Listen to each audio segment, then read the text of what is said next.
नमस्कार माझे मित्र आणि मैत्रिणींनो, मी Kishori fashion designer and coach. तुमचे न्यू फॅशन डिझायनिंग इन्स्टिट्यूट या मराठी यूट्यूब चॅनलमध्ये स्वागत आहे. आजच्या व्हिडिओमध्ये मी तुम्हाला कॉलर कशी बनवायची, पण कॉलर असणारच आहे पण थोडीशी वेगळी. तुम्ही इतर सगळे कॉलरचे प्रकार शिकलाच असाल, पण आज आपण थोडी वेगळ्या टाईपची कॉलर बनवणार आहोत. तुम्हाला मी कटिंग आणि स्टिचिंग दोन्ही ह्या व्हिडिओमध्ये दाखवणार आहे. व्हिडिओ स्किप न करता पूर्ण बघायचा आहे. आपले जे यूट्यूब चॅनलवर व्हिडिओ आहेत तुम्हाला कसे वाटतात ते पण मला कमेंट करून सांगायचं आहे. नवीन नवीन व्हिडिओ बघण्यासाठी आपल्या चॅनलला सबस्क्राईब करायला विसरायचं नाही.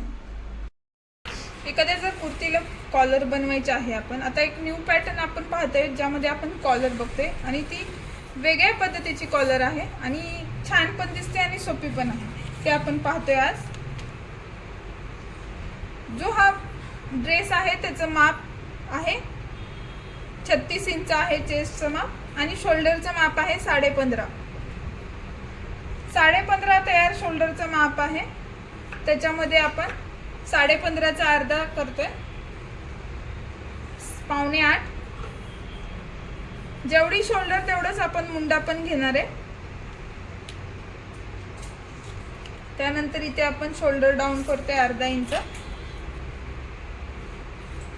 आता हे जे कॉलर आपण बनवतोय त्याची जी नेक विड्थ आहे म्हणजे गळा रुंदी आहे 36ला आपण 12ने भागणार आहे.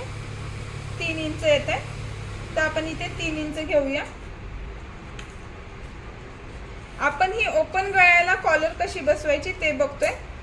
त्याचा तयार गळा 6.5 आहे. आपण अर्धा इंच मार्जिन घेऊया.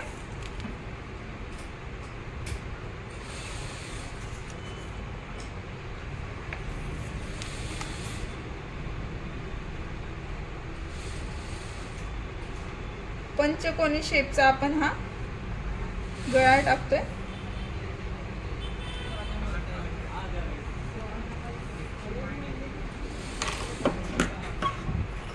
कट करून घेऊया. हे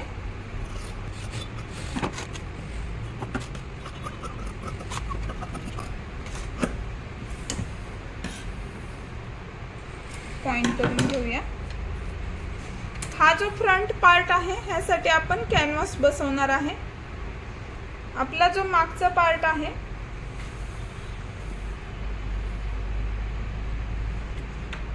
तो अर्धा इंच आपण गळा डाऊन करणार आहे. फक्त अर्धा इंचाचाच गळा आपल्याला शेप द्यायचा आहे.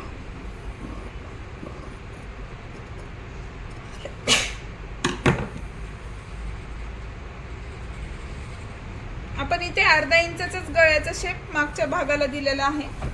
मागचा जो भाग आहे आपण त्याला नॉर्मल आपण गळ्यासाठी हात शिलाईची जी पट्टी करतो ती आपण बसवणार आहे.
सुट्टी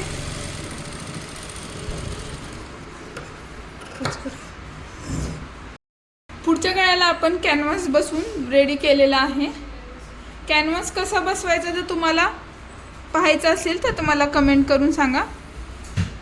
त्याचा सेपरेट व्हिडिओ मी तुम्हाला करून दाखवेन. हा कॅनव्हास बसवून रेडी केला आहे. मागच्या भागाला आपण फक्त हे गळ्याला जशी आपण बनवतो ब्लाऊजच्या तशी पट्टी बनवून रेडी केली आहे। तर आपण फ्रंट आणि बॅक पुढचा आणि मागचा भाग आहे तो आपण जॉईंट करून घेऊया।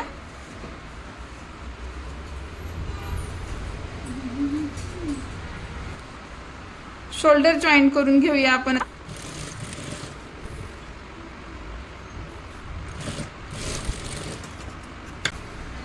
आपल्याला आता कॉलरचं मेजरमेंट घ्यायचं आहे। आपल्याला हा नेक बनवून झालेला आहे आपला, तर आपल्याला इथपासून इथपर्यंत आपल्याला हा कॉलर बनवायची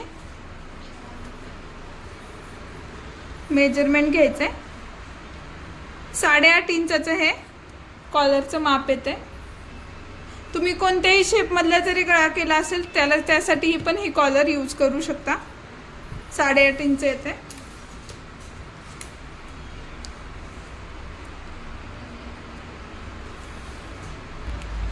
साडेआठ इंच इथे माप घ्यायचं आपल्याला।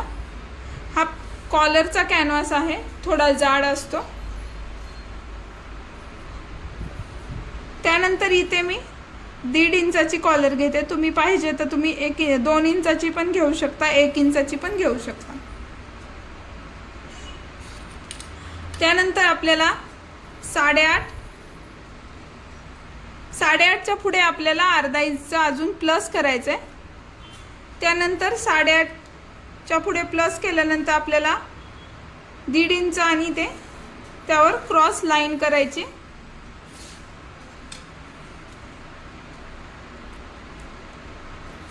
क्रॉस लाईन केल्यानंतर 8.5चा अर्धा घ्यायचा आहे। इथे आपल्याला 1/2 इंच घ्यायचा आहे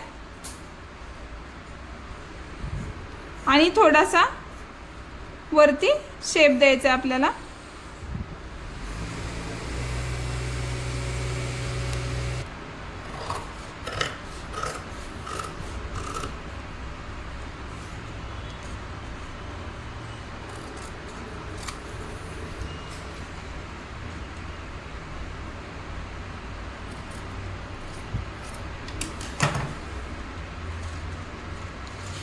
ही कॉलर आपल्याला अशी दिसेल। ह्याला आपण खालच्या बाजूनी अस्तर लावूया आणि वरच्या बाजूनी जे आपण कॉलरसाठी फॅब्रिक वापरणार आहे ते आपण यूज करणार आहे। हे आपण प्रेस करून घेतलेला आहे कॉलरचं कॅनव्हास। हा जो वरचा शेप आहे तिथे आपल्याला अर्धा इंच मार्जिन ठेवायचे आणि स्ट्रेट पार्ट आहे त्यासाठी पण आपल्याला अर्धा इंच मार्जिन ठेवायचं।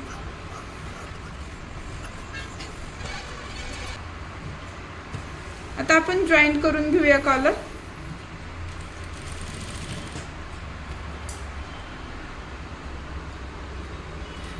जो वरचा राऊंड आहे तिथून आपण स्टिच करून घेऊया।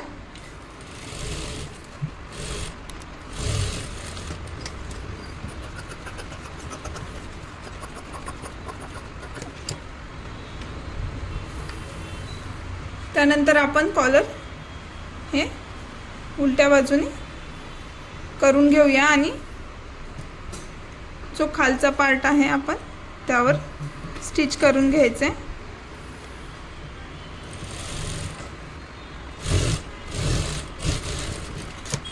मशीन असेल तर तुम्ही ते ओव्हरलॉक करू शकता। सेंटर काढलाय आता आपण। आता ह्या कॉलरचा आपण इथे सेंटर काढलाय। आता आपण ही कॉलर ड्रेसला बसवून घेऊया। ड्रेसचा पण आपल्याला सेंटर काढायचा आहे, बॅक पार्टचा सेंटर काढायचा आहे।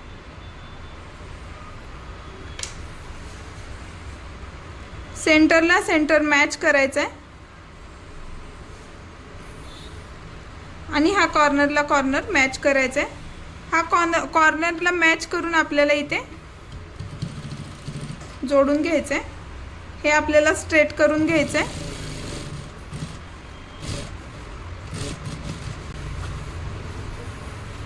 एंड करताना हा इथे कॉर्नर आला पाहिजे।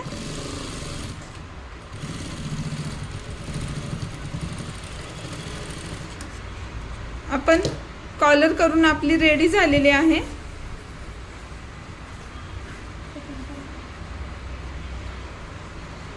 ह्याला प्रेस करून घेऊया म्हणजे ह्याचा लुक पण छान दिसेल।